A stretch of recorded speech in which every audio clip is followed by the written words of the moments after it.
Halo, assalamualaikum warahmatullahi wabarakatuh. Oke, kali ini kita akan membahas materi tentang fungi yang pada umumnya dikenal dengan nama cendawan atau jamur. Oke, sebelum kita lanjutkan, jangan lupa untuk berdoa sebelum kita belajar dan harap-harapan baik. Dan semoga malaikat pun ikut mengaminkan doa terbaik untuk kita.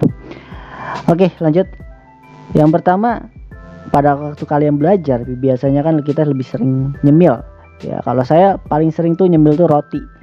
Nah, tetapi kebiasaan kita kalau misalnya kita belanja roti, umumnya kita suka lihat tuh di belakang tuh ada expired. Nah, expired date atau kadaluarsanya. Nah, kenapa sih kita tuh ngelihat kadaluarsa yang ada di balik kemasan dari roti itu, entah roti apapun, roti kemasan ya, roti tawar, roti isi keju dan lain sebagainya gitu ya. Umumnya kita, oh, nanti kalau misalnya udah expired berarti udah jamuran. Nah, jamur itu disebut lagi ya. Jadi apa sih sebenarnya tuh jamur tuh? Nah, jadi kalau misalnya ada pertanyaan apa yang Anda ketahui tentang organisme ini ataupun jamur, ya konotasi-konotasi yang muncul misalnya oh, jamur itu berbahaya gitu ya, bersifat racun, ataupun jamur memiliki manfaat, contohnya untuk jajanan-jajanan ringan seperti jamur crispy contohnya. Ataupun yang kalau misalnya kalian ketahui ya, dalam pembuatan roti itu ada ragi ya. Nah, itu merupakan salah satu dari fungi ya. Ragi itu adalah salah satu dari klasifikasi fungi.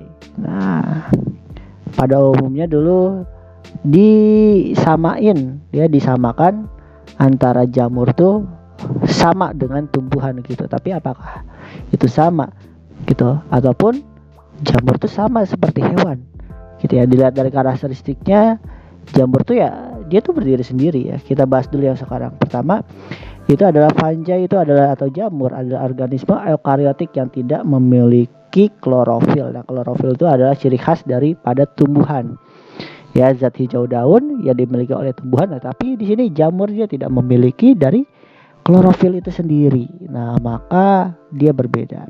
Dan juga kenapa itu berbeda dengan tumbuhan, ini poin utamanya karena tidak memiliki klorofil. Walaupun sama-sama karakteristiknya itu sama, oh, tidak bergerak aktif, tetapi dari kalau misalnya kita telusuri lebih dalam, jamur tidak memiliki klorofil. Oke, kita yang pertama bahas ada tentang ciri-ciri dari jamurnya itu dulu. Yang pertama, dia itu bentuknya itu beragam. Ada yang berbentuk oval, benang, dan juga memiliki tubuh buah ataupun badannya ya. Jadi utuh gitu ya. Ya, kita sering melihat jamur kalau misalnya suka main game Mario Bros ya, itu sering banget. Dan juga jamur tuh ada uniseluler dan juga multiseluler. Nah, jamur uniseluler tuh pada umumnya berukuran mikroskopis ya, karena unisel atau selnya satu. Jadi nggak kelihatan kasat mata, makanya dia tuh mikroskopis. Nah, untuk jamur multiseluler, nah, pada umumnya itu dia berukuran makroskopis. Nah, untuk gambar yang sebelah kiri ini ada gambar yang mikroskopis ataupun yang uniseluler yang terdiri dari satu sel. Yang untuk jamur yang sebelah kanan itu ada jamur yang multiseluler. Itu lanjut. Nah, tubuh berupa hifa. Nah, hifa ini adalah benang-benang yang terbentuk dari jamur. Nah, jadi hifa itu juga ada manfaatnya juga gitu ya, benang-benang halusnya ini. Ada hifa vegetatif dan juga ada hifa generatif. Hifa vegetatif itu adalah untuk reproduksi secara aseksual, dan untuk hifa yang generatif itu adalah reproduksi secara seksual gitu. Dan juga di sini ada miselium. Nah, miselium itu adalah hifa-hifa yang bersatu membentuk miselium. Nah, ada juga miselium yang berkembang untuk membentuk tubuh buah. Pada umumnya miseliumnya ini adalah berfungsi sebagai akar ya. Kalau misalnya pada tumbuhan kita menyebutnya akar karena sebagai penguat agar si jamur itu kokoh gitu ya. Nah, jamur ini sering dianggap sebelah mata ya, padahal dia memiliki peranan-peranannya gitu ya. Contohnya di sini miselium. Nah, dia bakal mengeluarkan enzim-enzim untuk membuat batu tuh menjadi tanah. Nah, Asalkan kalian telusuri lebih dalam, tanah itu adalah asal mula dari kehidupan, di mana nanti tumbuhan pasti membutuhkan tanah. Nah, di sini peranan jamur dalam dalam suksesi. Nah, nanti kita bahas lebih dalam suksesi itu pada materi ekosistem.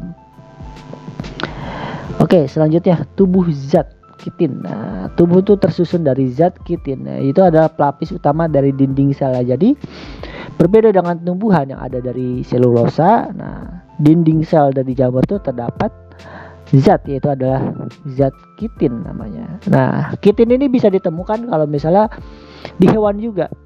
Contohnya ada di udang ya, di hewan-hewan krustase. Ya, di udang, di lobster, di kepiting, dan juga kalau di tubuh manusia itu juga ada zat yang tersusun organ kita yang terdiri dari zat kitin, itu adalah kuku. Nah, kuku manusia itu terdiri dari kitin. Itu pelapis utama dinding sel jamur untuk mempertahankan dan memperkokoh tubuh jamur ya pada umumnya. Karena dinding sel fungsinya adalah untuk memperkokoh. Selanjutnya organisme itu adalah organisme yang eukariotik, itu memiliki membran, nukleus, dan organel membran lainnya. Jadi dia memiliki membran ya, seperti organisme eukariotik pada umumnya ada membran, baik itu membran nukleus maupun membran sel, dan juga organel-organel yang memiliki membrannya. Dan juga dia heterotrof ya, seperti yang sudah disebutkan. Dia tidak memiliki klorofil dan dia hidup dengan menyerap nutrisi dari organisme yang lain, gitu ya. Di sini ada sisa-sisa dari makhluk hidup ya. Jadi pohon yang sudah mati bisa ditumbuhi ya, bahkan dari roti dan sebagainya ya. Maka dari itu dia sifatnya heterotrof. Nah, lanjut. Nah, di sini ada struktur dari fungi-nya. Oke, yang pertama itu ada tudung jamur ya. Dia berbentuk kuncup ya, seperti payung, dan juga ada cincin. Nah, cincinnya itu adalah sebagai penguat di mana stip atau tangkai buahnya nanti bagian bawahnya itu ada volva. Nah, juga untuk di bagian tengahnya, di bagian belakangnya itu ada lamela-lamela atau lapisan-lapisan yang terdapat septa atau barrier atau penahan ya. Ya, ibarat septa tuh kayak kalau misalnya labirin ya, ada dinding-dindingnya. Dan juga ada inti sel di tengahnya, dan juga ada miselium ya pada bagian bawah ya. Ini adalah miselium yang terdapat pada bawah tubuh jamur yang berfungsi sebagai akar juga gitu ya. Berfungsi sebagai penyerap nutrisi dan juga dia sebagai penguat gitu ya. Dan juga miselium ini berfungsi sebagai reproduksi secara vegetatif. Lanjut, ada cara hidup dan habitat dari jamur. Nah, jamur ini ada 3 cara ya dalam hidup ya. Ada saprofit, ada parasit, dan juga ada simbiosis. Nah, perbedaannya itu saprofit adalah menguraikan sisa bagian makhluk hidup yang telah mati. Ya, sisa-sisa ya. Sisa-sisa, bukan hanya yang sudah mati ya. Dari bagian sisa makhluk hidup, baik itu kotoran dan sebagainya, dan juga ada tubuh yang sudah kerangka ya, mayat ya, tulang, kulit, dan sebagainya. Lanjut ada parasit. Nah, ini mengambil nutrisi dari makhluk yang masih hidup ya. Jadi makhluk-makhluk yang masih hidup, contoh manusia ada panu. Nah, panu itu adalah sebagai sifatnya parasit. Kenapa manusia masih hidup tapi kok panuan, ada jamuran. Nah, yang pola-pola putih itu, yang bercak putih, yang bikin kayak pulau di kulit manusia. Nah, itu adalah panu, yang itu adalah jamur-jamur yang bersifat parasit. Lanjut ada yang bersifat simbiosis. Nah, ini hidup bersama makhluk lain. Nah, di sini ada contoh, ada cacing nematoda yang dia dihinggapi oleh jamur parasit. Nah, itu ada hifa-hifanya atau benang-benang halus yang menyerap dari nutrisi cacing nematoda. Dan selanjutnya ini ada lichen ya. Lichen itu adalah simbiosis dari jamur dengan alga. Itu adalah simbiosis yang muncul gitu ya. Nah, jadi lichen ini ya sering kita temukan itu ada di bagian udara-udara yang bersih gitu ya. Contoh-contohnya adalah di bagian pegunungan kalau misalnya ingin menemukan lichen gitu. Nah, ada manfaatnya juga gitu ya untuk kita yang traveler.